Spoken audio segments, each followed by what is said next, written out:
तो हेलो बच्चा लोग, बोर्ड परीक्षा हो चुकी है समाप्त और आने वाले हैं आपके परिणाम। तो आज बात करने वाले हैं एक ऐसे टॉपिक पे जो कि मोस्ट इंपॉर्टेंट है हर एक बच्चे के लिए। जी हाँ दोस्तों, बीए और बीएससी के बारे में बात करेंगे। पूरी डिटेल में एक एक चीज़ समझाऊंगा। आपको पता ही होगा कि सबसे ज़्यादा बच्चे 12th के बाद अगर कोई कोर्स करते हैं वो है बीए या तो बीएससी। तो एक एक डिटेल जानेंगे कि बीए कितने साल का कोर्स होता है, क्वालिफिकेशन क्या चाहिए इसमें एडमिशन लेने के लिए, साथ ही साथ में सब्जेक्ट कितने होते हैं, बीए में प्रवेश कैसे मिलता है और बीए क्यों करना चाहिए। तो एक एक डिटेल मैं आपको बताने वाला हूं, बस आपको बने रहना है वीडियो के अंत तक। आपको बता दूं ये बहुत ही ज़्यादा इंपॉर्टेंट कोर्स है और इसको बहुत सारे बच्चे करते हैं। तो सबसे पहले हम जान लेते हैं कि बीए का मतलब क्या होता है। तो आपको बता दूं बीए का अर्थ होता है बैचलर ऑफ आर्ट्स, जो कि एक स्नातक डिग्री कोर्स है जो मानविकी, सामाजिकी, विज्ञान और कला विषयों पर केंद्रित होता है। मतलब बीए जो है ये इंटर के बाद किया जाता है। ये एक तरीके का डिग्री कोर्स होता है और इसमें आप साइंस के सब्जेक्ट, आर्ट्स के सब्जेक्ट और साथ ही साथ में आपके थ्योरेटिकल सब्जेक्ट जो होते हैं उन्हें ले सकते हैं। कौन कौन से सब्जेक्ट वो जानेंगे वीडियो के एंड में। अब बात आती है कि आखिर बीए कितने साल का कोर्स होता है।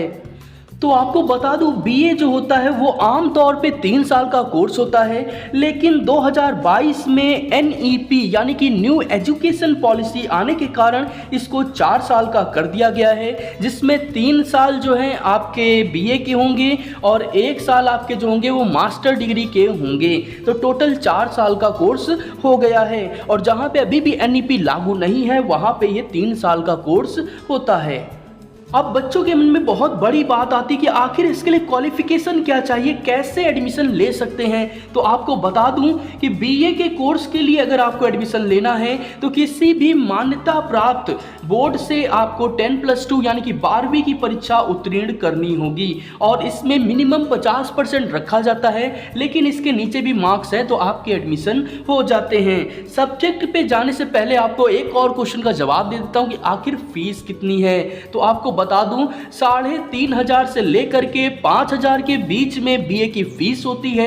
कहीं कहीं पे ये एनुअली जमा होती है और कहीं कहीं पे सेमेस्टर वाइज। तो दोनों तरीके से परीक्षाएं होती हैं, कहीं पे 6 महीने पे परीक्षा होती है और कहीं पे साल में परीक्षा होती है। तो ये आपके कॉलेज पे डिपेंड करता है। एंड में मैं आपको सजेस्ट कर दूंगा कुछ कॉलेजेस जिनमें आप एडमिशन ले सकते हैं और अपना फ्यूचर ब्राइट कर सकते हैं। तो बात हो गई हमारी क्वालिफिकेशन क्या चाहिए। अब आते हैं हम सब्जेक्ट्स की तरफ कि आखिर इसमें कितने सब्जेक्ट होते हैं। तो यार आपको बता दूं जितना आप सोच सकते हैं उतने सब्जेक्ट तो इसमें अवेलेबल होते ही होते हैं। कुछ स्पेशल सब्जेक्ट्स मैं आपको यहाँ बता देता हूँ।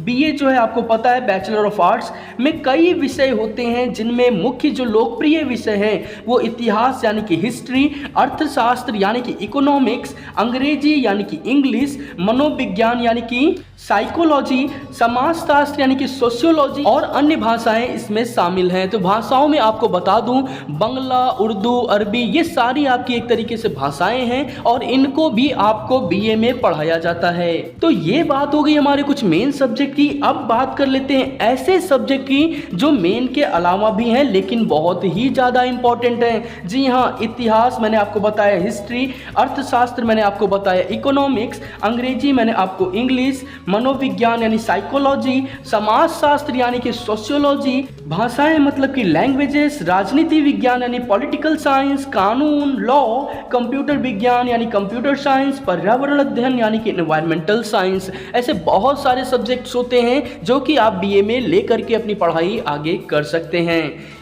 तो इसके बाद एक बहुत बड़ा प्रश्न बच्चों के मन में ये उठता है कि आखिर बीए में प्रवेश कैसे मिलेगा। तो आपको बता दूं बीए में प्रवेश लेने के लिए सबसे पहले आपको मान्यता प्राप्त कॉलेज से 10+2 यानी कि 12वीं जो है कक्षा उसको पास करना होता है, जिसमें कम से कम 50% अंक आपको प्राप्त होने चाहिए। लेकिन अगर आपके अंक कम है तब भी आपको एडमिशन मिल जाता है। इसके बाद में आपको क्या करना होता है, कॉलेज की ऑफिशियल वेबसाइट पे जा करके चेक करना होता है बीए के लिए ऑनलाइन आवेदन कैसे करना है और फॉर्म कब आएगा। आवेदन करने के बाद में एडमिशन दो तरीके से होते हैं, एक होता है आपका एंट्रेंस बेस और दूसरा आपका होता है मेरिट बेस। जी हाँ, आपको बता दूं कि एंट्रेंस बेस का मतलब है आपको एक कंपटीशन एग्जाम पास करना होगा जिसमें आपको जो अंक प्राप्त होंगे उसके अनुसार आपको एडमिशन मिलेगा। लेकिन वहीं पे आपके मेरिट बेस पे आपकी अकॉर्डिंग टू 12th परसेंटेज आपको कॉलेज में रैंक मिलती है और उसके हिसाब से एडमिशन दिया जाता है और सब्जेक्ट्स चुनने का ऑप्शन मिलता है। तो इसमें आपको बता दूं कि सबसे पहले आप जो है अपनी पात्रता यानी कि 10+2 कंप्लीट करेंगे, उसके बाद आवेदन प्रक्रिया में भाग लेंगे, प्रवेश परीक्षा देंगे, चयन होगा और आखिरी में आपका होगा डॉक्यूमेंट वेरिफिकेशन, यानी कि आपके जो दस्तावेज हैं उनको चेक किया जाएगा ये सभी सही हैं या नहीं। तो इस तरीके से आपका एडमिशन होता है। अब बात आती है कि बीए क्यों करें, आखिर बीए करने से फ़ायदा क्या है। तो बहुत ही बड़ा क्वेश्चन है और इतनी चीज़ें हम बीए करके कर सकते हैं जो आप सोच भी नहीं सकते। तो बीए क्यों करना चाहिए, तो आपको बता दूं बीए एक डिग्री कोर्स है, जैसा कि मैंने आपको बताया। बीए करके आप UPSC, SSC, railway, banking and state level exams की परीक्षाओं की तैयारी कर सकते हैं। आपको लेवल बाय लेवल बताता हूं कैसे कैसे एग्जाम की तैयारी आप बीए करके कर सकते हैं। तो संघीय स्तर की परीक्षाओं की बात कर लें तो सबसे पहले आता है one of the most toughest exam, जी हाँ, यूपीएससी। यूपीएससी का मतलब है संघ लोक सेवा आयोग। इसको करने के बाद में आप आईएएस, आईपीएस, आईएफएस और जैसी सिविल जो सेवाएं हैं उनमें भाग ले सकते हैं और अपना जो नौकरी है वो प्राप्त कर सकते हैं।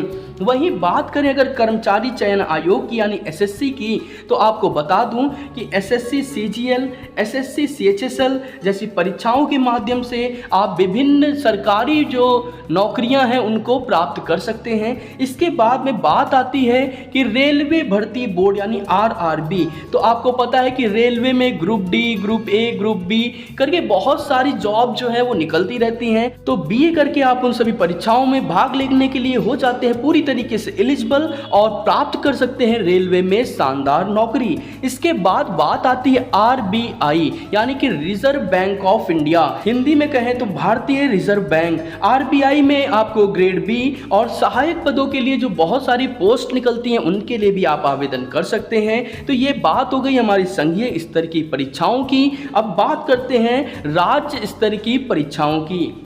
तो राज्य स्तर परीक्षाओं में आप राज्य लोक सेवा आयोग यानी पीएससी, पुलिस भर्ती और शिक्षक भर्ती में भाग ले सकते हैं। साथ ही साथ में अगर बात करें कुछ और नौकरियों की, तो यहाँ पे आप बैंक में पीओ और क्लर्क यानी कि आईबीपीएस या एसबीआई बैंकों में आप जा कर के नौकरी कर सकते हैं as a clerk, as a PO.